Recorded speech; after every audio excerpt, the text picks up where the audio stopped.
So just for the recording's sake, this is the Finding Your CSA Mission webinar. We've just been doing a spidergram of our the things we're doing, the resource base and the people involved, and we're just about to share that now. So who would like to start?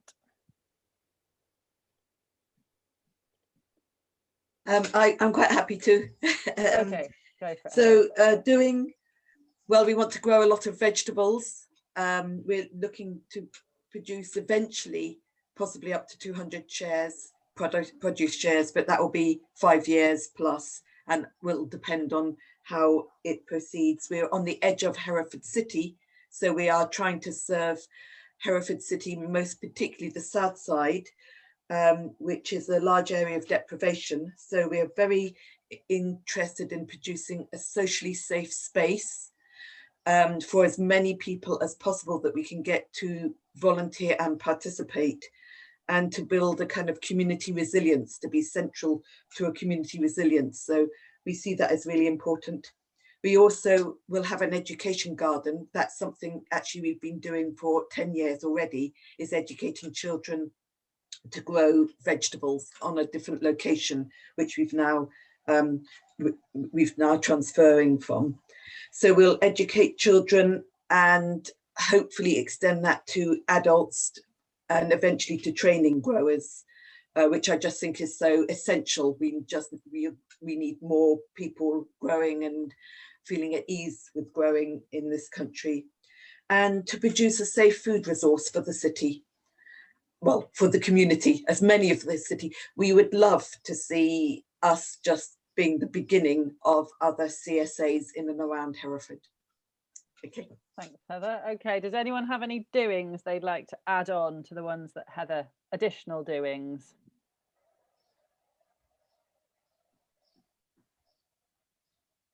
Jessie. Yeah,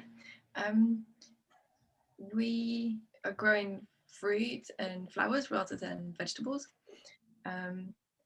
There's also this sort of possibility on the edge of possibilities that we could add chickens into the system. There's someone else got chickens on the farm at the moment, but it looks like she might be leaving, and it would be a shame to not have chickens anymore. And I guess part of our sort of motivation or activity is also about like the ecological and environmental stuff. So we are in a way by default locking up carbon and building biodiversity and stuff like that, as well as building community and kind of educating as well as growing stuff. Great, thanks. Anyone have any other doings that they've got in their list? Kate. Yeah, we're doing kind of the growing and the teaching and the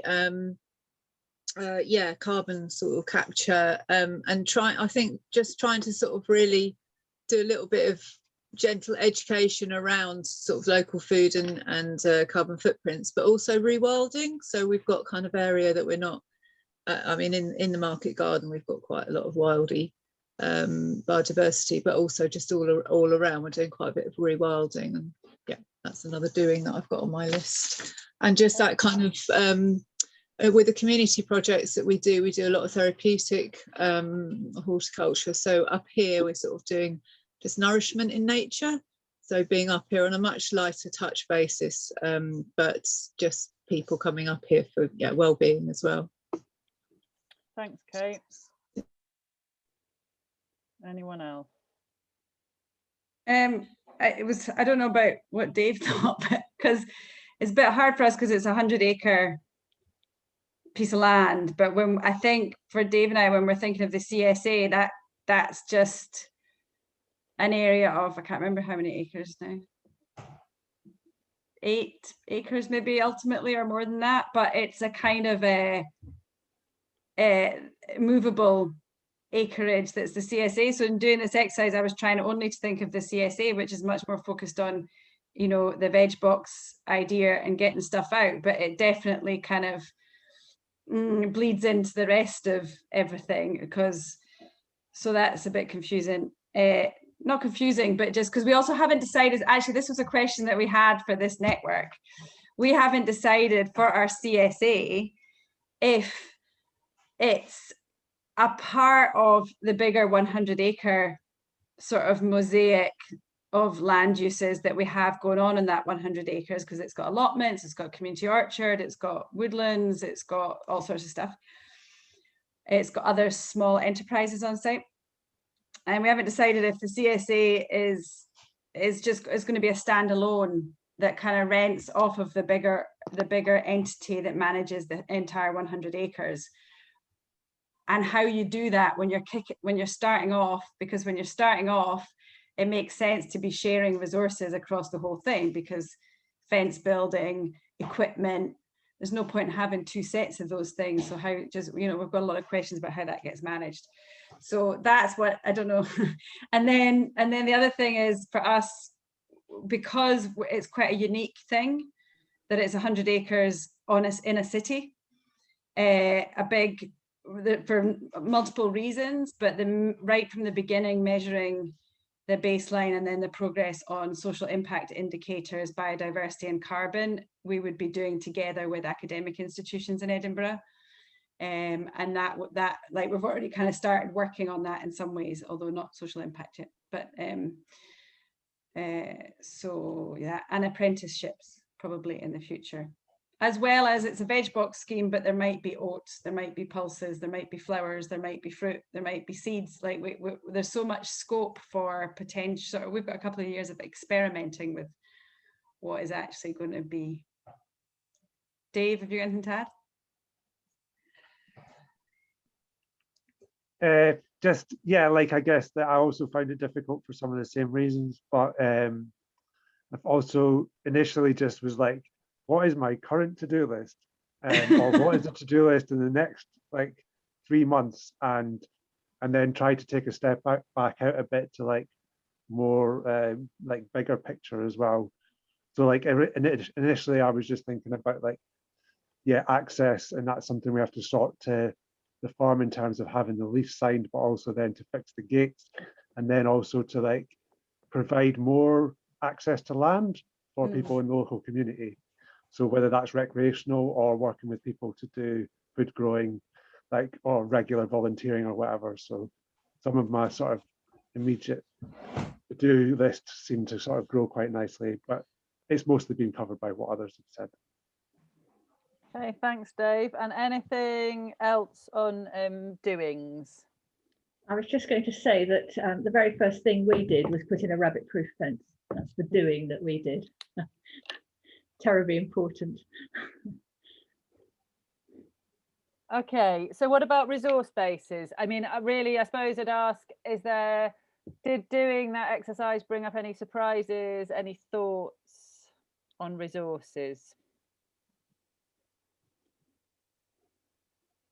I've got people down quite a lot as resources, as it were, as well as under the people, if you know what I mean. As we have a lot of volunteers involved here, and obviously they're a huge sort of, if you like, resource. I don't know, I guess they all ought to sit under people, really, but well, no, they're a resource too. I mean, absolutely. Yeah. So, and I guess it's interesting, yeah, if they're part of your, if they're one of your key resources, actually, which I think they will be more potentially for you than they might be for, say, Rachel and Chloe, those volunteers. So kind of then there's the, how do you maintain them and support them, etc., etc. Yes, that's true. Yeah. Anyone else got kind of thoughts around resources or things that they felt, oh, actually that's not there? Or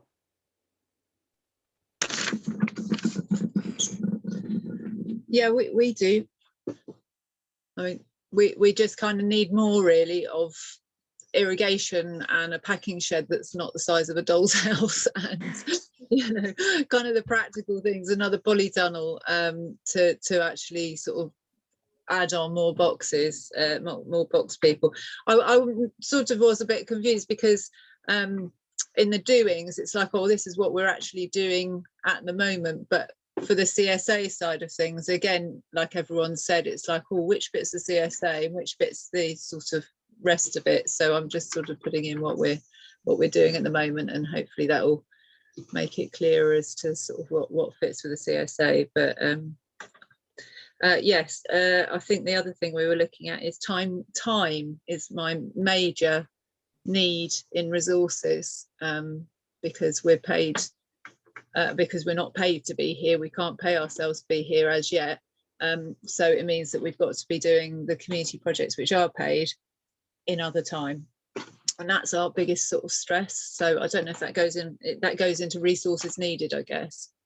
Yeah, I guess just being aware of that is useful. Not that you weren't before, but I think that's true for most people. The first year there's a lot of time and not much coming back out of it. So how do you manage that in practical terms, especially if you're needing to make an income out of it, is a really key thing to be aware of. Thanks, Kate. And then in terms of people, any thoughts on people that you hadn't thought about that should be in, or people that popped up, or anything interesting that came out of that?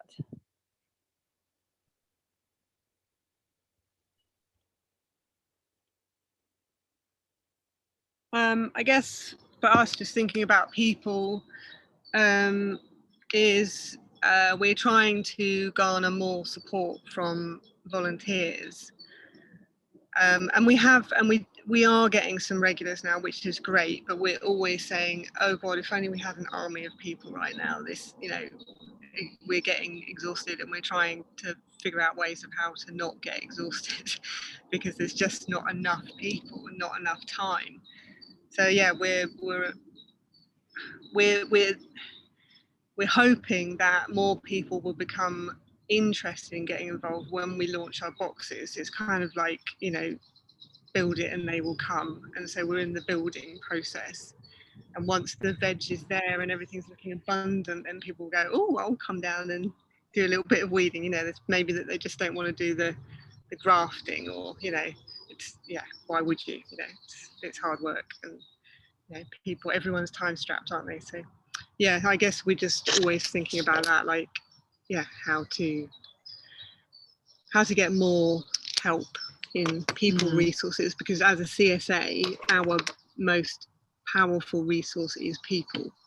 We're not doing machines, we're not using machinery, we want people power. And so that's key for our success, really. If we don't get the people, we won't succeed. Yeah, thanks, Chloe. That's it. Yeah, good point. And I think never discount the value of the members who are providing you with the economic security, because you'll always have members of a CSA who just don't have the time or the inclination to volunteer. So learn to value the ones who are helping to keep you going in other ways. But I know exactly where you're coming from, because we're no dig. Dave, did you want to? Oh, Oliver. Oh yeah. We have a similar problem. We've only got 60 people on the island, and not that many of them could do sort of like intense labour. So we're looking at maybe some woofers or help hexers, or maybe sort of like a green gym kind of thing for like local rugby teams, or maybe getting like local college kids flying over to help out as part of their like horticulture programme. But yeah, any other ideas would be useful, I think, just going forward. Thanks, Oliver. And Dave, did you want to add something? I was just going to say that when I'd included like the local community as the people, like not specifically CSA members, but like broader than that,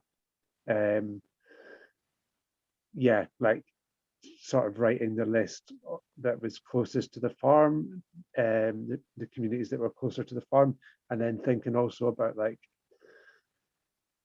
basically like making that conscious choice to reach out, and how you reach out to people, so that you're engaging with the communities that you want to. Because where we are, like if we were just to wait and see who turned up, it would be coming from the more affluent neighborhoods that border the farm. So like trying to sort of step into asking the questions to sort of like make sure that we are building the community engagement that we want, like from the start with the CSA as well as with the whole farm project. Yeah, thanks.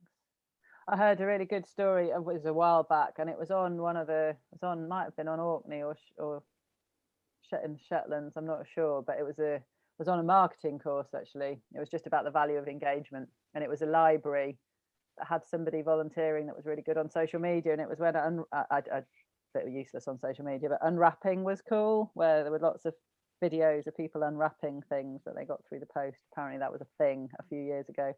So this person in this library had unwrapped all these books when they arrived at the library, and they'd developed like a following of 60,000 people. And when the library was threatened with closure, those 60,000 people who weren't anywhere local, but all kind of signed a petition to stop the library closing, and it stopped the library closing. It may have now closed, but I guess it's that, yeah, support wherever it is just so valuable, and kind of, yeah, that those people that really love what you're doing and want you to keep doing it.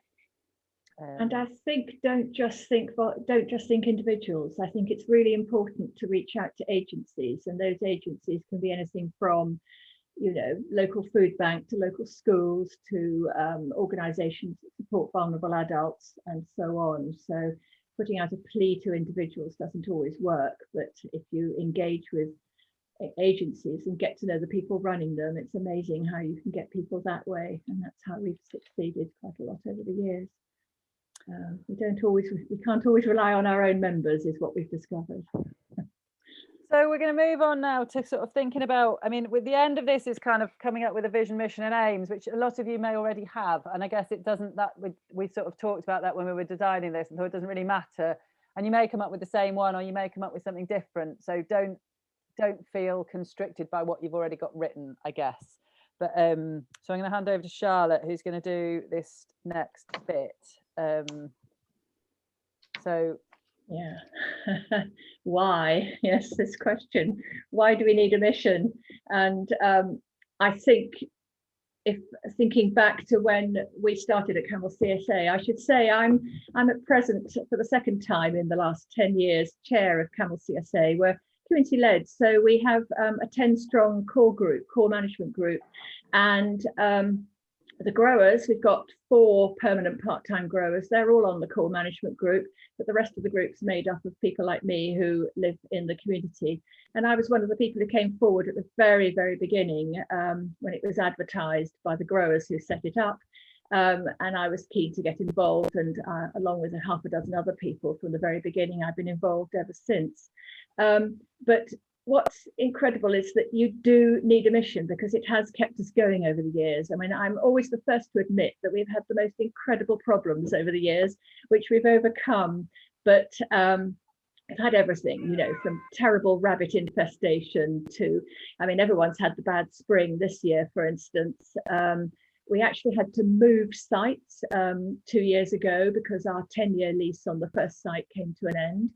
And that was the most incredibly stressful 2 years, because we were operating on 2 sites. One was one side of the town and out in the country, and the new one was just outside town and on the other side. And during the summer, it was hell to get through town from one to the other because of all the tourists we have in Cornwall. So over the years, our mission has been incredibly important, and it has kept us going. It got us going in the first place, and it hasn't got extinguished ever. You know, it really has kept us going. We actually came out of the transition movement, but what really got us going was the wish to grow vegetables and to grow and to give people the opportunity to have local food and to have things that have been grown within a 10-mile radius of where they lived. And we've always stuck with that, but obviously there's been a lot more coming on board since that, and in particular our concerns about what's happening to the climate. And as a result, some years ago we moved over to no dig, so we wouldn't be tilling and really capturing the carbon and so on. But I think also having a mission is important, because it's terribly important if you're very, very busy doing, which is what we're doing all the time, doing, growing, making sure our membership is happy. I think having the mission helps you make holistic decisions about what you're doing, and actually also about what you're not doing. And it helps you avoid burnout by trying to do too much or trying to do everything too soon. So you do have to keep thinking, coming back to what's important. And with us, the most important thing is growing and providing locally grown food for our members. But obviously, we're doing a lot more as well. We all have very limited resources, and you can do anything you want, but probably not everything you want. And so I think it's very important to be quite specific on all scales. So you need to be thinking, you know, very specifically about who you're marketing to, who your membership are. And that's a really big thing to be thinking about. But you also need to be thinking about small things like the individual crops. Can you actually not grow something because it's too difficult or whatever? You know, make the decisions about what's worth growing. In our case, we always grow a lot of things that we can hand over fresh on the day it's been harvested to our members. So we're talking, you know, things like mangetout and peas and French beans and courgettes, all the things that if you go to a supermarket could be days or even weeks old. And so that's the kind of decision we make, because we're really keen on pushing the whole thing about fresh, you know, fresh, organically grown, yummy vegetables and so on. It's important to stand out from the crowd. So you have your own mission and you need to stick with your mission. It's very easy to look on Instagram, isn't it? See what other people are doing and think, oh God, I should be doing that.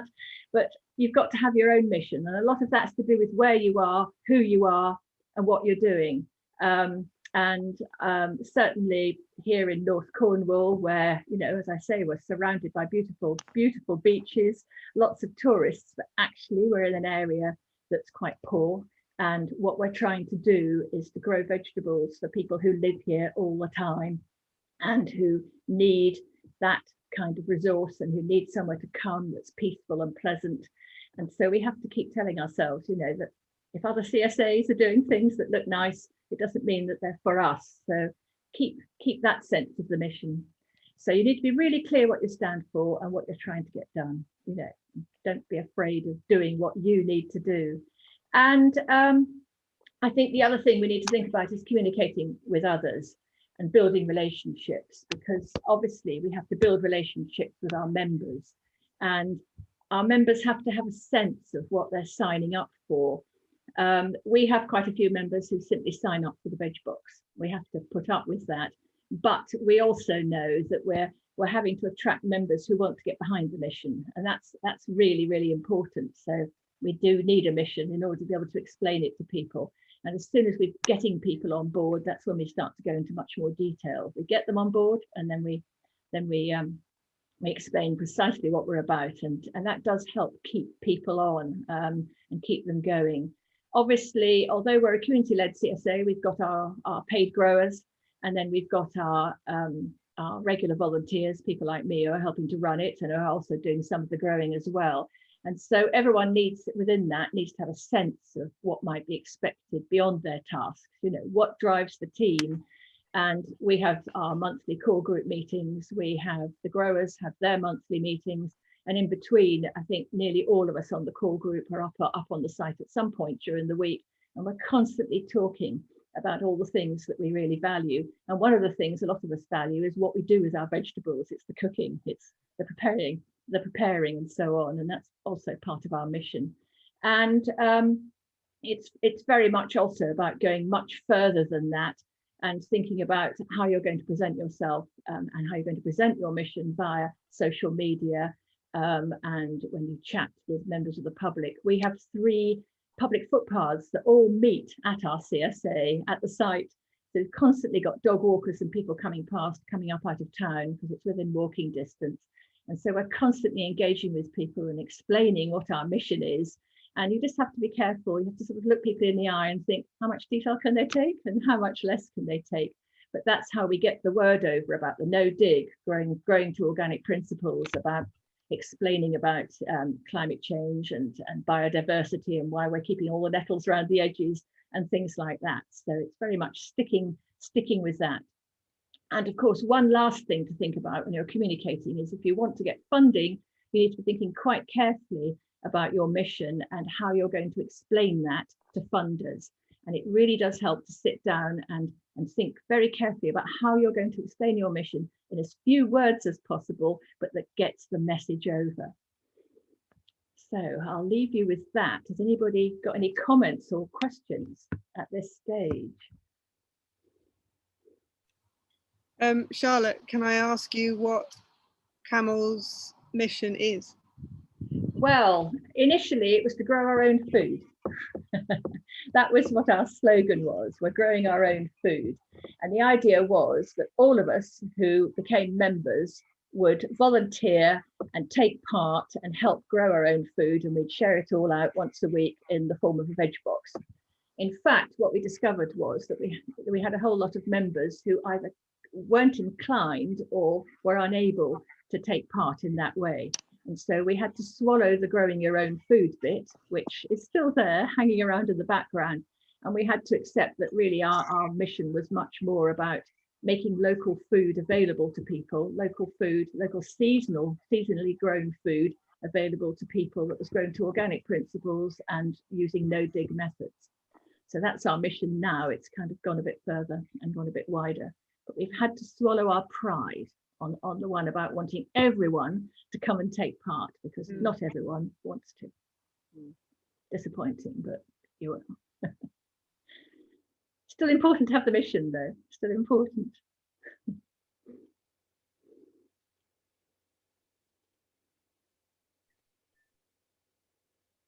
Anyone else? Everyone's thinking. I think at our community CSA, because we're fairly, new, starting out, and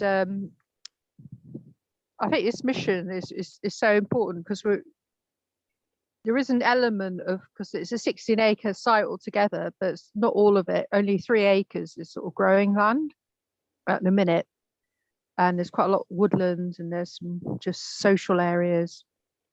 And it's sort of being used like which is very good to be used as a community resource. So we do after school clubs here, and kind of picnics. And the idea is it will be like open green space. So it almost feels a bit of I don't know, like two things are going on. We got the growing, which is seen as, yes, we're going to grow, and that's going to pay for our growers. And then we'll have this open space. So it's almost, I don't know, not a conflict. I mean, it isn't a conflict, but I think it'd be nice if we had our mission all nice. I think we have got a mission, just I can't remember it. We've got a strap line that says food, community, nature on a sort of circular thing. So I don't know, just my thoughts so far. Where are you based? So we're in Leeds, and you're the ones in. Yes, you're Leeds. Thank you. Yes, we're just literally a short bus ride from the city centre. Yeah, and it's great in that there's a lot of fairly intense housing around us. So we've got a lot of people on our doorstep who are very keen to come, because they love being in the space. Yeah. Yeah, I think that's, it's obviously incredibly important to have that community space. I think in our particular case, because we're on the outskirts of a small town surrounded by lots of countryside and also coastline, that element is less important to people in the community. But we are actually on the edge of community woodland, and our landlords, the Gaia Trust, own that woodland. And so that's why people are coming past us. So we kind of represent the food bit. But we also are trying to help people understand about biodiversity, because a lot of people are finding that very hard. We're trying to persuade people not to mow their lawns so much and things. We kind of, that's the kind of our mission. I know. I got one. Someone suggested to me that we should be helping our members to grow their own food, like at home, which I guess, yes, you think, oh, should we be doing that, or should they just come here and help grow it? It's sort of a bit of how much effort do we do into posting, monthly, this is what you do now tips, or I don't know, do they want to come and, I mean, yes, you want people to come and learn how to do things. So we're talking about educating growers and people to grow as well. So I think it's initially just keep your balancing mission, it all out, isn't it? and I think initially keep Yeah. your mission simple, and then you can, once you get settled and once you get established, you can widen things out.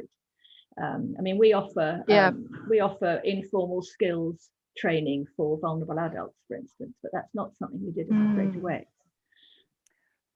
So And is that, go on, sorry, Jenny. so I was just going to ask whether you specifically get any money to do that, or you just doing that, you're just doing it? No, we just do it. You just do it. Yeah.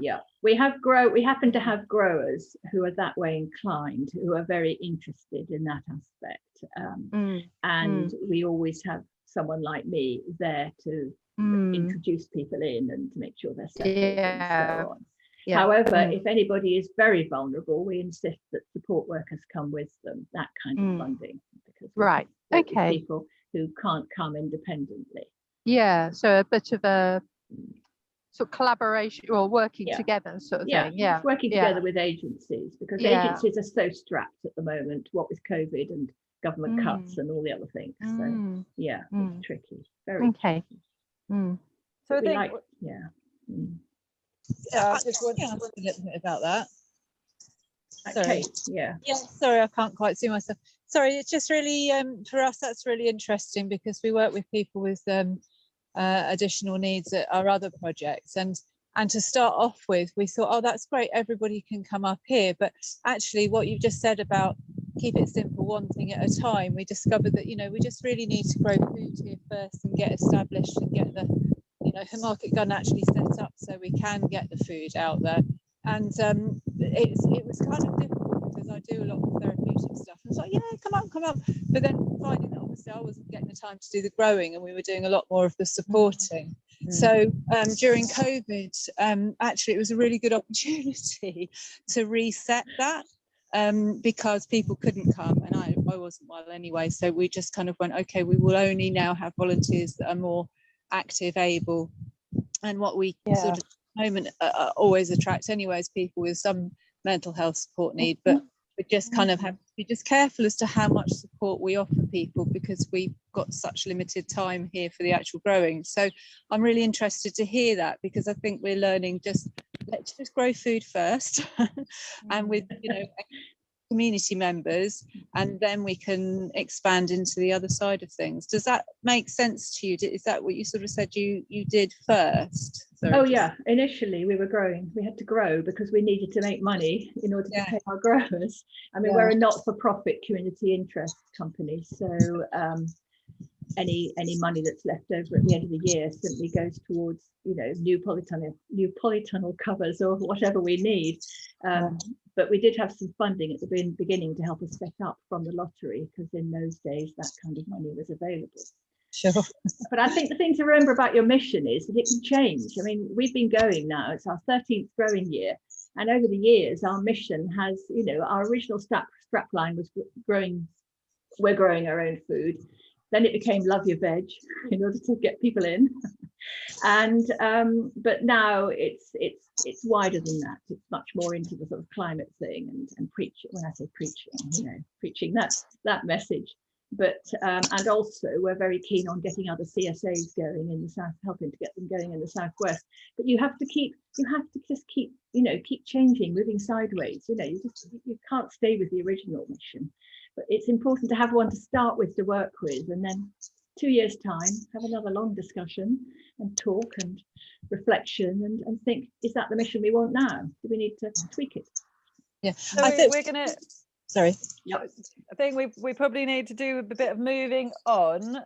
So yeah, just really to underline, I guess, that what Charlotte just said about, it's kind of, we'd really encourage you to have a mission and make it as concrete as you can, and not worry too much if it doesn't meet everything. But if you've got something that you're all carrying in your heads, that's much better than having 10 paragraphs in a document that you never look at and can't remember what it says. Because if you're carrying it in your head, you're constantly So to thinking, oh, you know, is that you can evaluate what you're doing against the mission that you've set yourselves, and that's going to help you when you review your mission. Go, well, actually, that bit really doesn't make sense. We're not doing that at all. We thought we would be, but we're not. Or you know, actually, this is really working. This really encompasses everything we're doing. And I guess the same. I know not everyone has the possibility of just concentrating on the CSA initially, but we would really encourage people to keep it simple, to get the business of the CSA working, and then once you've done that,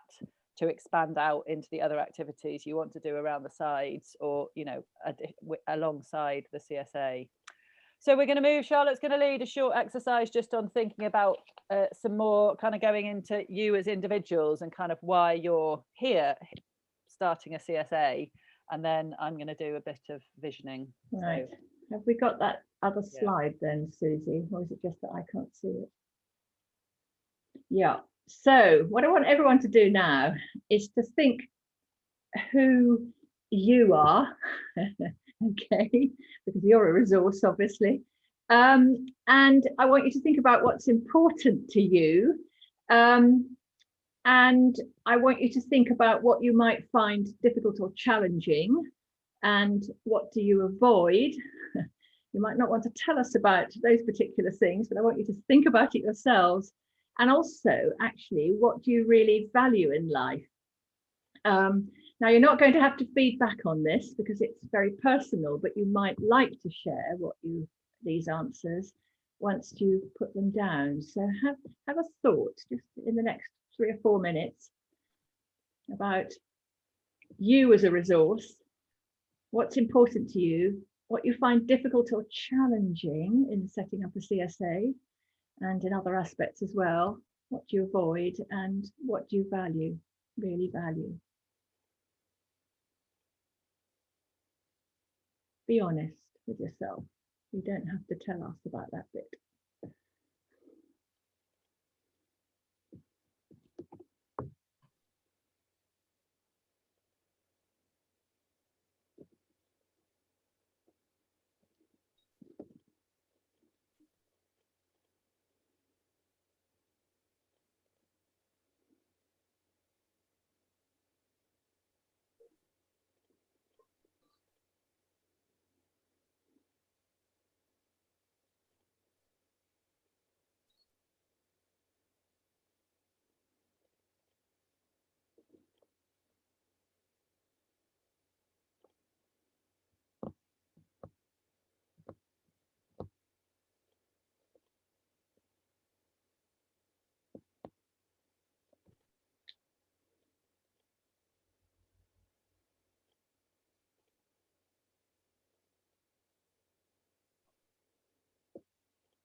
How are you getting on? Have you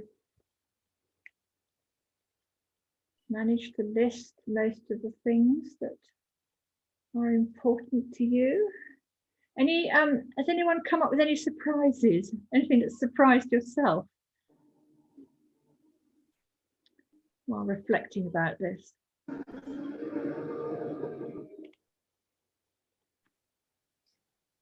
I wasn't sure. To me, the two questions, what's important to you and what do you value in life?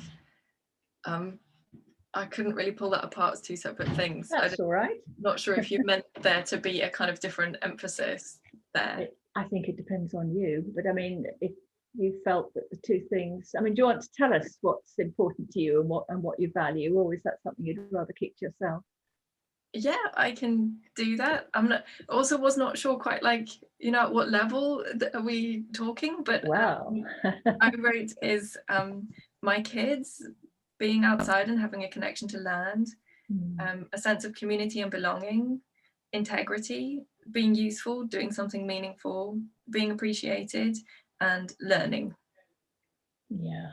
I mean, I think that's a good example. I mean, sometimes in these situations, people sort of come up with changing the world, and actually you've brought it much closer in, haven't you? And I think a lot of us would share a lot of those values. What about other people?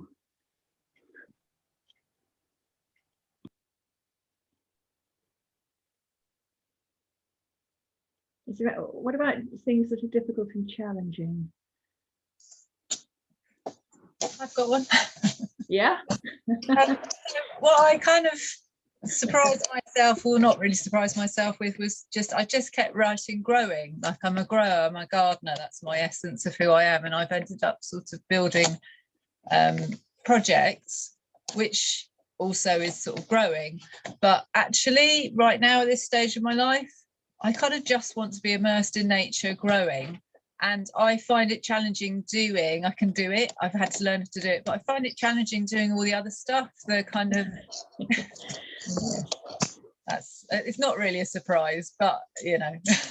I think that's quite common among growers, though, because it's such an all-encapsulating way of, you know, doing things and earning a living and so on, that actually it's really difficult to get the other things done. I mean, that's the big advantage of a CSA like ours, because we've got a core group.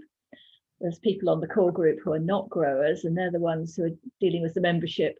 I do the publicity and stuff, and so on. So, yeah, I think in your situation, it might be worth thinking about, you know, once you get going, who you might, among your membership, might be able to help you out a bit with other tasks, the ones you don't always get round to, or the ones you don't want to do.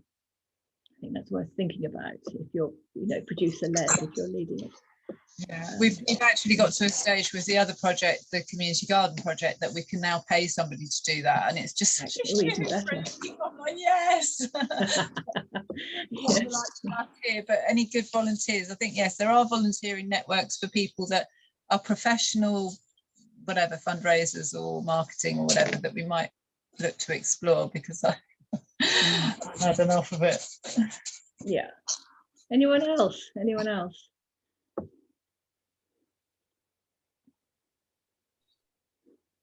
mean, I have a confession.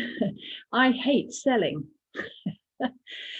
I do the publicity and I'm meant to do the marketing, but I actually hate asking people to part with money and, you know, become members and sort of, you know, that kind of push. I find it really difficult. I kind of sort of say to people, well, you know, if you feel like becoming a member, that'd be great. Whereas I'm quite happy to do quite hard-nosed publicity, but that's different. It's something about selling I find really hard. And the thing I like best about CSA is working in a group. I just love the teamwork, being part of a large team and part of a sort of, you know, a community vision, I guess. I don't know what other people think. Anybody else got anything to say about what surprised you, or about difficulties, challenging things? I guess the reason we wanted to encourage you to think about the difficult or challenging stuff is because it's quite easy to not think about that stuff because it's difficult or challenging, and to ignore the fact that you find it difficult or challenging. But actually, if you're trying to make this work, then it's really great to be aware of where the bits that you might need somebody else to do it, or it's going to work better if someone else does it, or the bits where in your team you can say, actually, I'm really rubbish at, well, not really rubbish at, but I find this really difficult, so I'm just wanted to let you all know that if this comes up I'm going to struggle, which then just makes stuff easier down the line. And to identify, so it's very common that I have conversations with new CSAs, and for instance comms, a lot of people don't like comms, they don't want to engage with social media, and so they're just not thinking about it. It's not that they're thinking about it and thinking, oh, so one of the key things I need to do is recruit a local volunteer who loves comms and wants to have some practice. They're just like, oh no, don't want to think about it because I don't like it. So it's just kind of so there's going to be someone out there that can do the thing you find difficult. It's just kind of going, all right, well, yeah, I find it difficult, but there'll be somebody else that doesn't. So. And it's being prepared to delegate, because I know that it can be, all of us sometimes think, I'll just do it myself. Too much effort to delegate, but in the long run I think delegation really helps. Okay, so we're going to move on and do a bit of a visioning. So I'm going to ask you to shut your eyes and just listen and think. If you want to turn your video off, do, otherwise don't. So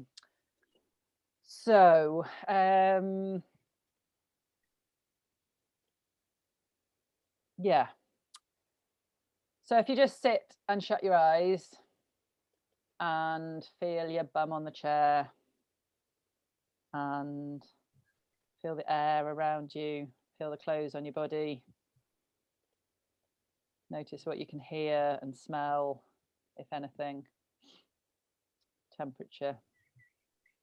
And take a couple of deep breaths, kind of on the out breath, just to feel yourself connecting down to the earth.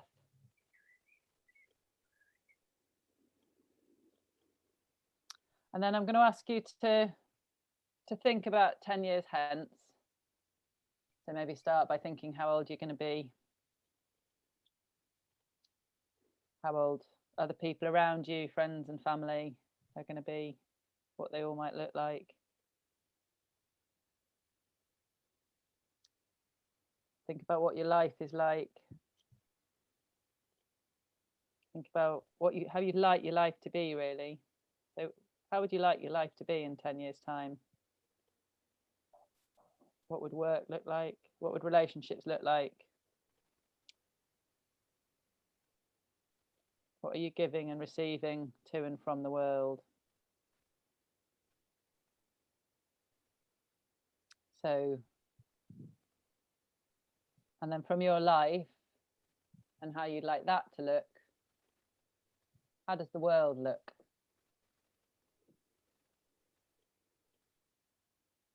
What's the state of the world in this ideal 10 years? What's it look like? You could start by your very local street, field, village, town, county, country, world.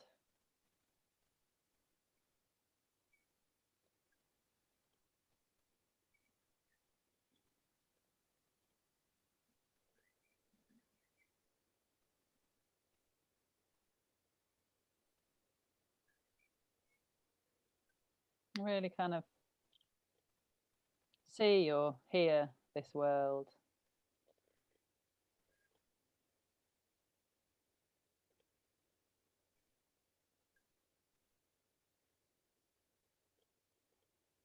You can move around it on your own, or you can move around it with friends and family, or with the other people involved in your CSA. What are you noticing? What are all these things that are making this the world you want the world to be in 10 years?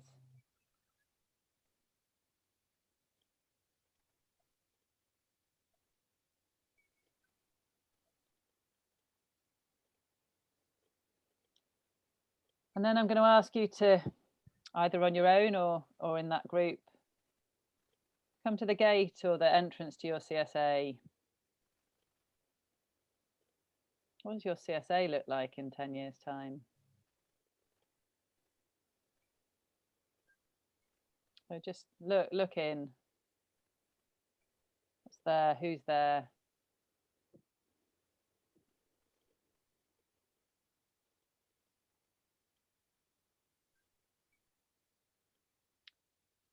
And then I'm going to just leave you for the next 3 or 4 minutes to wander around this CSA, your CSA, to really sense it, feel it, smell it, wander around in it, chat to people in it. What's it look like? This is your CSA, how you'd like it to be in 10 years' time.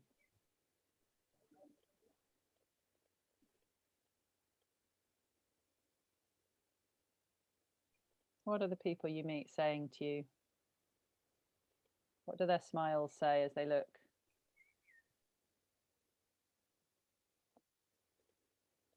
Who's popping in for a chat?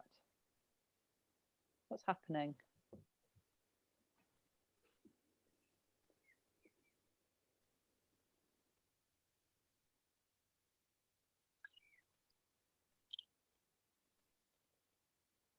What's your list of things to do that week look like?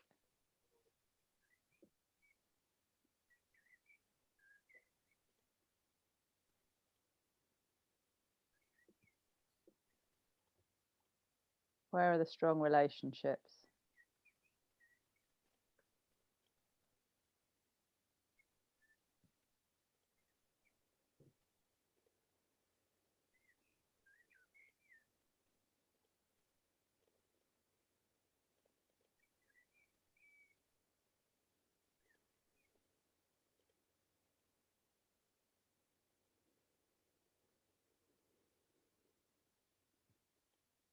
When you just stand and put your 2 feet on the ground and feel the earth and look over the CSA, what is it that makes you proud?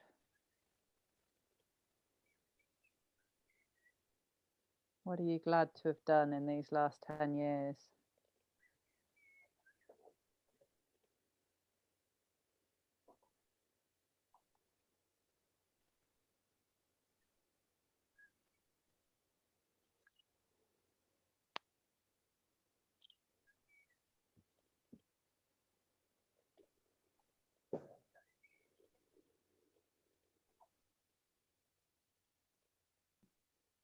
We're just going to spend 1 more minute wandering around, checking out what we've achieved, what we've collectively achieved.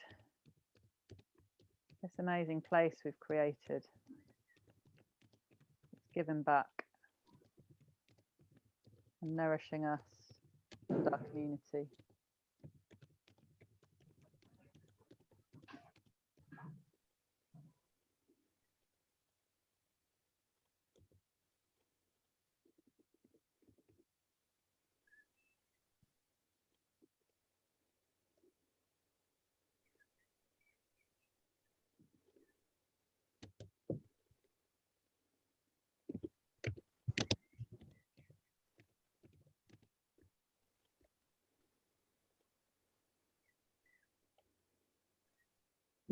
So just continuing with your eyes shut, I'm going to ask you in a moment to open them, but before you do, really like you to think about the key, really important things that you're sensing in this 10 years time CSA. And I'm going to ask you to just write a sentence that starts, imagine a world where, and then just end that sentence with some of the things that feel most important for you as you're standing here, your feet on the ground in 10 years' time. Imagine a world where this is what the world looks like on my CSA. So maybe without talking, when you're ready, opening your eyes and grabbing a pen or pencil and just writing a sentence. Imagine a world where, and ending that sentence with how that CSA looks, the important things about that CSA. Just can be one thing, it doesn't have to take everything in, the most important thing.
So you don't have to share these, but if anyone would like to share their sentence, please do.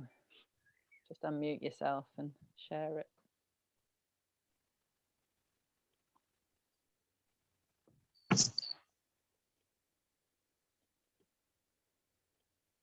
Can I say one? Yeah. Okay.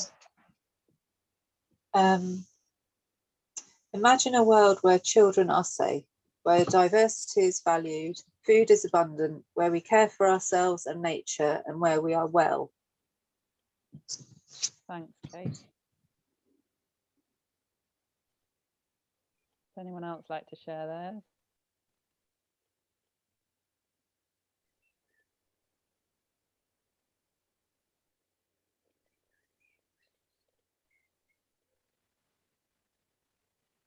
I will. That's Heather.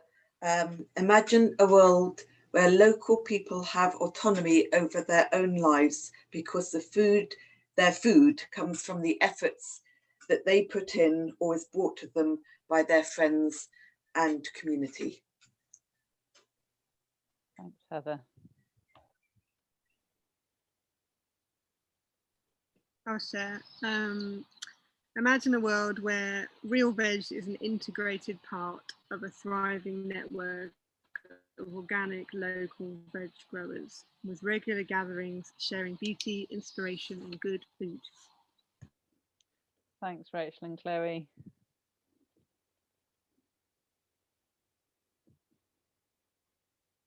Yeah, imagine a world where community can value local food and can come together to grow food close to them and create community support networks for better health and well-being. And I put empowerment as well. That seemed to be an important part of the vision. Yeah. Thanks, Jenny.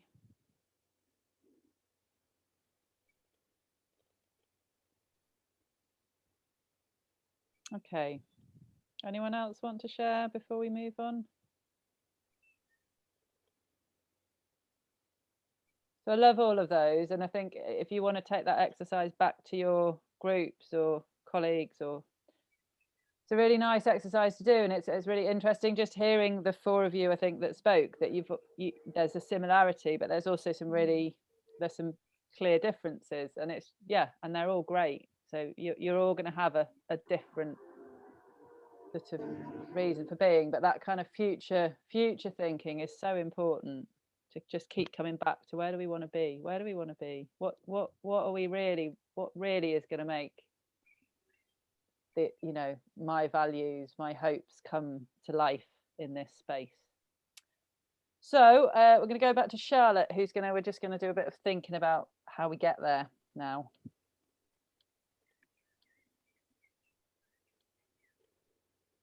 Yeah, this is the practical bit. You've got your vision, you've been dreaming, got that dream, you've got that vision of what's going to happen in the future. But now, what do you need to achieve? What do you need to build? What do you need to discover? What do you need to learn in order to provide that vision? And if you could just start making a list of what you need to do in order to get there, in other words. And obviously you're including people, you're including resources of all kinds, including people, land, surroundings, and so on. But in practical terms, what do you need to do in order to get there? Think about that.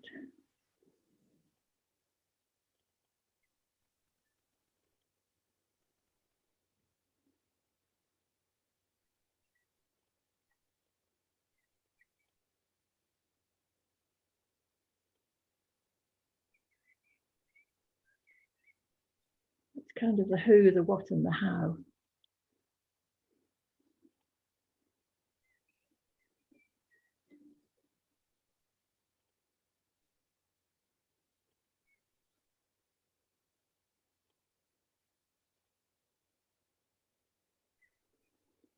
I think what we could start doing is a sort of quick fire response to this. If people could just start calling out some of these practical aspects, what you need to do.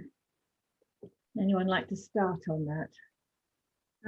We need to inspire people to support our vision, to come and be a part. So we need to like actively be inspiring. Right, inspiration. Yeah, provide inspiration. What else? Engagement. Yes, that's a good one, isn't it?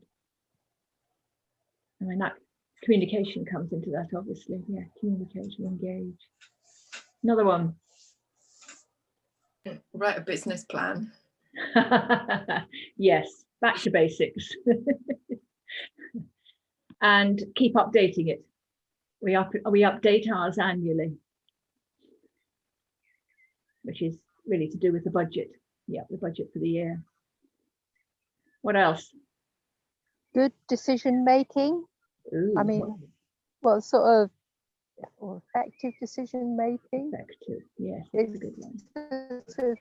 Sometimes, you know, it's like we've got a little, you know, core group, and some people think something, other people think another thing, and then things get turned or chewed over quite a long time. And then sometimes decision making isn't really, or if it happens, not everybody's on board with it. I don't know. It seems to be quite difficult. I think if you're in a group, it can be. Yeah. One thing we do, if we have difficulty coming to a conclusion, we set up a subgroup, but that tends to be really on the practical stuff. But okay, 3 people go away, come back with recommendations, and then we'll vote on the recommendations, and that helps cool things down a bit as well sometimes. You need an effective chair, I think. I mean, obviously, none of us want to be like, you know, mini dictators, but you know, if you have quite an effective chair, that helps, doesn't it? But it does help to air things. You know, so you need to give people space in order to do that as well, don't you? Yeah. So that's.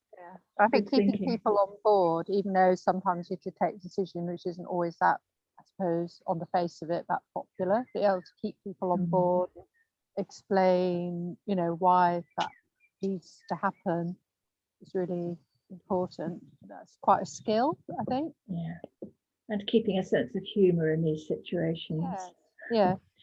Because yes, I mean, I have known of CSAs that have had terrible fallings out.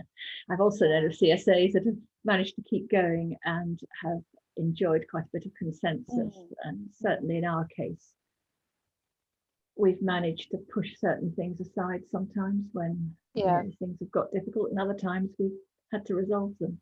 Yeah. So another one from someone.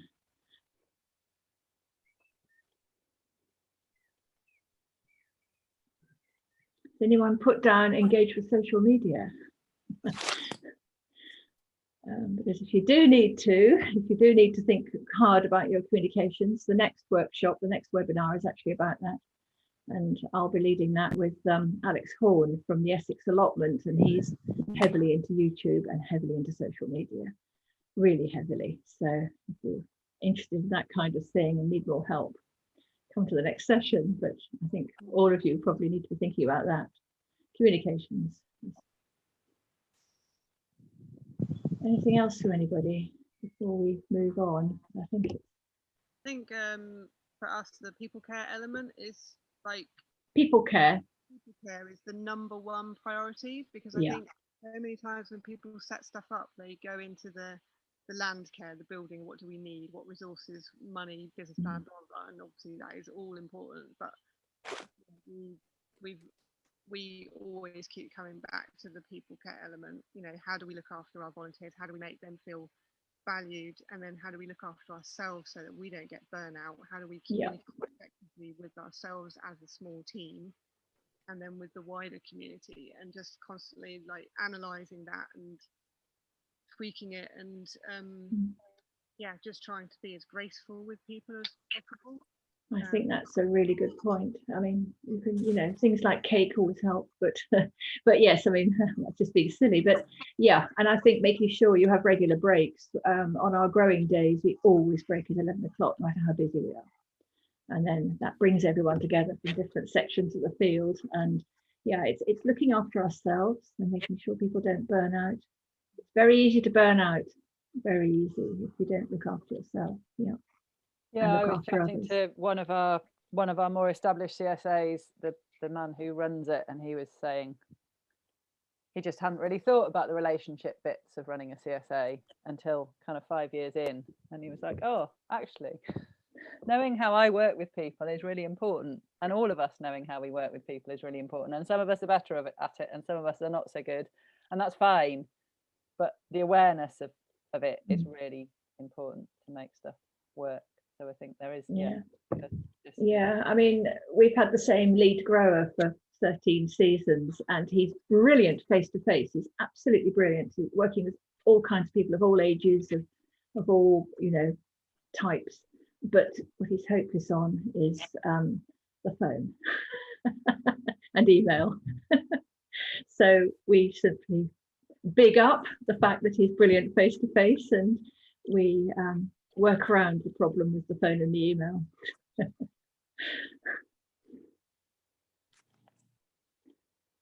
Okay, so following on from that, we're just going to have a go at, so you probably have a vision, mission and aims already, but so don't worry if this is the same or if it's completely different, but just based on some of the thinking today, we're just going to have a go at writing a vision, mission and aims, a short one. So our vision is of a world, so this is an example, our vision is of a world where the climate emergency is no more, and that's quite a wide global one. You can bring it down to a much more local level or not, as you wish. Our mission is to stop food contributing to climate breakdown, and we're going to do this by starting a CSA. So our vision is for something, and we're going to achieve our mission by doing our aim. So we've got this view, so therefore what we're going to try and do is X, and we're going to do that by Y. So if you all just take a few minutes and have a go at just writing something. That's my vision, or our vision. This is what I want to do, and this is how I'm going to do it. That makes sense for everyone? Great.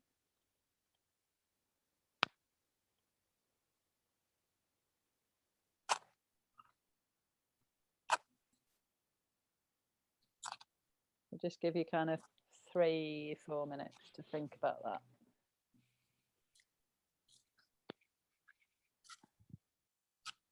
And think back to wandering around your 10-year CSA, because that should really help with what your vision is, your mission.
Who's got the wren in the background?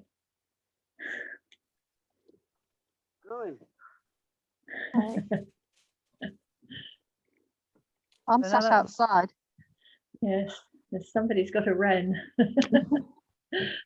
Another minute on this, and then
Okay, so you might have finished, you might not have finished.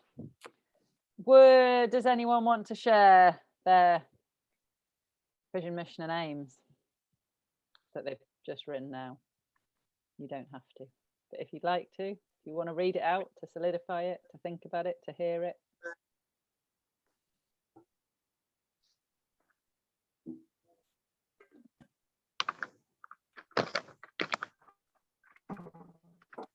Rachel and Chloe. Yeah. So our vision to be a part of a local resilient food system, nurturing soil and community.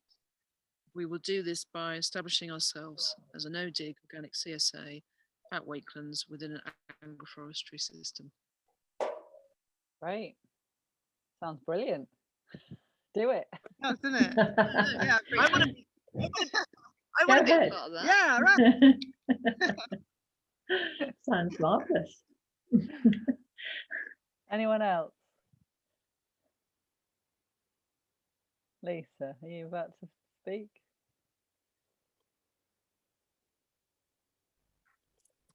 Okay. I don't know, I didn't get very far, but something like to grow food for North Edinburgh residents in a way that helps to strengthen the local food agenda and links food sovereignty to the strategy for addressing poverty. Okay. Yeah. Also sounds great. Sounds challenging. But yeah, it's, yeah, again, like really interesting to hear your different, where you're putting the emphases, and that's really important. Like that's coming out, like that's the important bit. And don't forget, it can change. It can change. Yeah. Anyone else want to share? Be interesting to hear Dave's. But I'm not you. There's no pressure, Dave. Go on, Dave. So vision for sort of empowered or autonomous communities with access to land and resources that give them power, I guess, to build power. The mission being building land-based community infrastructure and food production capacity, and all of the requirements, and then the aim being to start a farm in CSA and to build that community connection with the land, with the people who live around the land and across North Edinburgh. Well, they sound like they go together. That's good. Fortunately. Yeah, I really like the strength, the sort of sense of empowerment that you've got there, like that autonomy and empowerment, which is coming out of a lot of what a lot of you are saying, actually. Anyone else? I put to so a bit of a vision where there is no food poverty or social isolation. Mission, I guess, supply fresh food to local community and provide a livelihood for those growing the food. I feel like it should have been a word before livelihood. I couldn't quite think of what it should be. Yeah, to connect people through informal education, inspiration, community events, empower through skills training. Yeah, I'd start to CSA that does all those things. Yeah. Sounds great too. I like the word livelihood. I think because it's wider than just job, work, pay, wages. Yeah. It's engage. It suggests engagement with what you're doing, not just going and coming back. I think it's something about. I mean, digress a little bit, but in the horticulture industry as a whole is sort of fairly lowly paid. Yeah, and people don't really value the skills that are required. So I think it's a bit of a thing about that as well. about people Absolutely. recognizing that, and then plus, as you mentioned earlier, to be able to sort of spread those skills more or enable more people to, yeah. I mean, you're absolutely right about the wages, and of course it all comes down to the price and the value of food, you know, and what's so sad is that we still get people saying you're too expensive and we're not for profit. So all we're charging is what it costs to produce.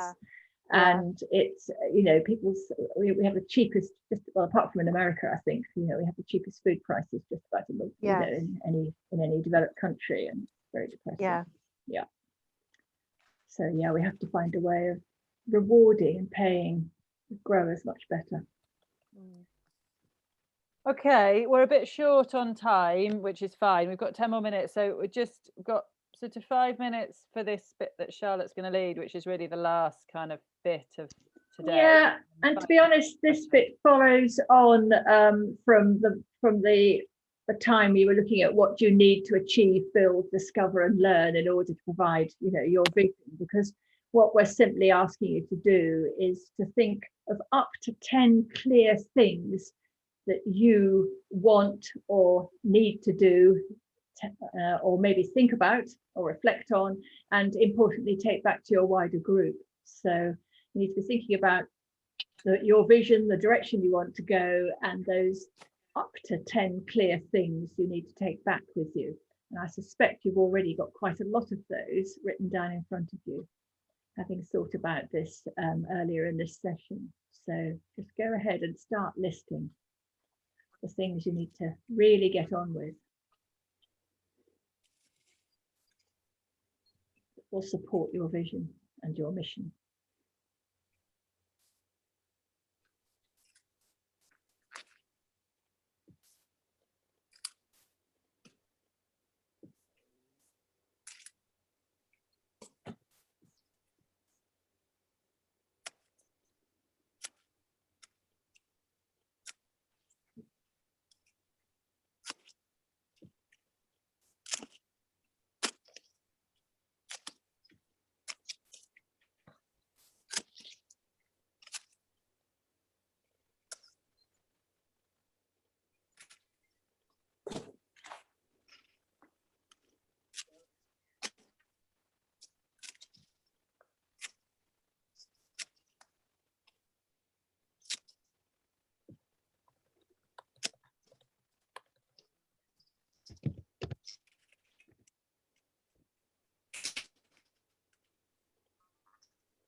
Lisa's just saying she's got to go. Lisa, I just wanted to say, on the social impact stuff, Core Coventry Uni has got a social impact toolkit that they've just developed with the Real Farming Trust, which we might, I don't know if you're muted. I think I saw that. Has it got really good visuals on their website? Yeah. With the wheel. Yes. So Yes. I'm just about to have a conversation with Claire Horrell at the Real Farming Trust about whether we trial that with some of our CSAs. So it just, yeah. So I was aware of that, but even if we don't, it's probably worth getting in contact with them, because I think they're right. Okay, no, that's a good. And the other thing I just wanted to ask, I know this has come up for you, but a couple of others mentioned this, is just whether it would be worth pulling a few of you together to just have a bit of a chat about, it seems like how the CSA fits into the wider picture. For those of you that are on a larger site, might be interesting. So I'll just send you an email to the group, but it might be that we just have a sort of chat. That would be brilliant. Yeah, I think that we'd be interested in that. Okay, great. Suzy. Okay, so Jenny and Lisa, definitely. And maybe the Wakelands group as well, Real Veg. Yes, potentially. Because they're in this, they must have a similar. Yeah. Okay, thanks, Lisa. Okay, thanks. Sorry, I've got to go. No. It's good to see you. Okay, bye. Bye-bye. So yeah, so hopefully you've got some lists and some thoughts from today. And yeah, I guess just to sort of end really with, to say that this hopefully is the beginning, or, you know, a part of a process that I think you're probably all already doing, but just to see that how important it is to put these spaces in for reflection. And I mean, some CSAs do a kind of annual reflective space with their members where they facilitate these kind of questions and this kind of shared vision. And actually, if you want your wider membership to be involved in your vision, or, you know, whoever it is that you feel needs to be or you'd like to be, this kind of space, well facilitated, can be a really, really powerful tool to get people thinking in a much more, yeah, I guess, visionary way than you do when you've got your feet on the ground and a spade in your hand.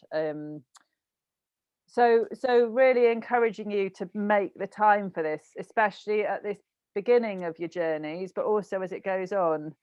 And it, you know, this, you're doing this because you're trying to create a different world. I mean, that's why we're all here, isn't it? It's, and that inspiration is in you. So just kind of be curious about it, be specific about what you want, to come at it from different angles, and to be flexible. And I just Shrick, who was going to co-present this, had watched the Rob Hopkins ORFC presentation, and I was just watching it, and just kind of the couple of things that he says. There's a lovely quote from Rilke, the future must enter into you a long time before it happens, which I just think is a really lovely quote. So yeah, this visioning, this thinking about the future before we get there is so important for creating the world we're all trying to create. And he's really also just, he says, you know, although we obviously need to think about the problems, we also need to bring alive this powerful vision of a positive future. And that actually in the sense of creating a vision and mission, that in a way that when we impose limits, we actually have more space for imagination. So it's actually easier to be imaginative from a boundaried space than it is from a wide open space. So actually by putting in place these kind of limits, that's really important. And just the yes and instead of the yes but. So just to encourage ourselves to always be yes anding instead of yes butting, because you're much more likely to support imagination and expansion if you yes and than if you yes but we can't really, or yes but that's a problem. So that's really the end of us. I don't know if anyone's got any thoughts or questions on, or just reflections on today.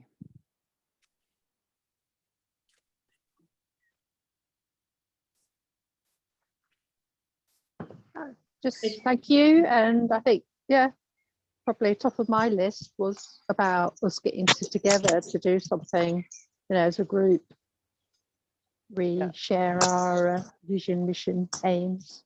So thank you. It's been lovely to meet you all. Thank you. If any of you want to get in touch, if you want to know anything about what Camel CSA have done, the difficulties we've had, how we've got over them, you know, do get in touch with us. Thank you. That was really great. Really, really helpful.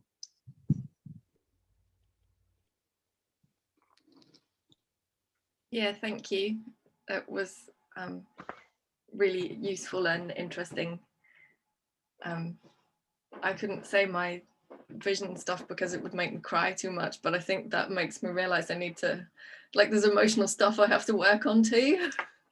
There's something about, you know, like building confidence and believing in it, and but there's definitely the passion there as well. So thank you. Thanks for sharing that, Jessie.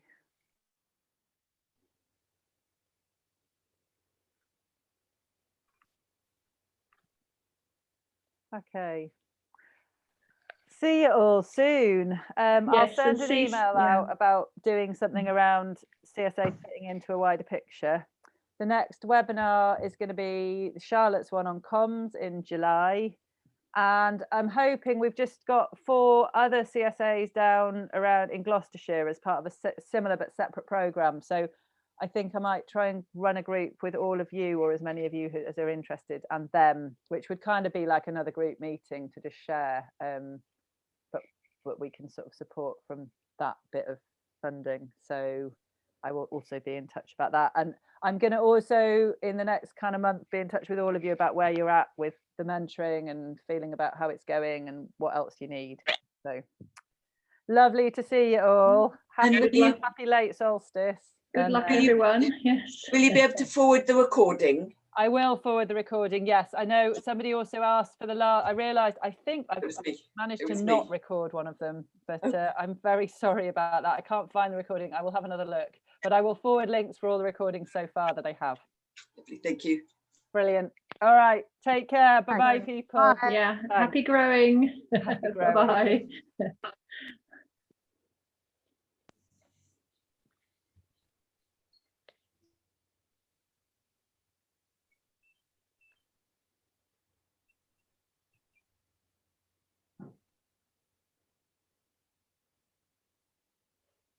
Well done.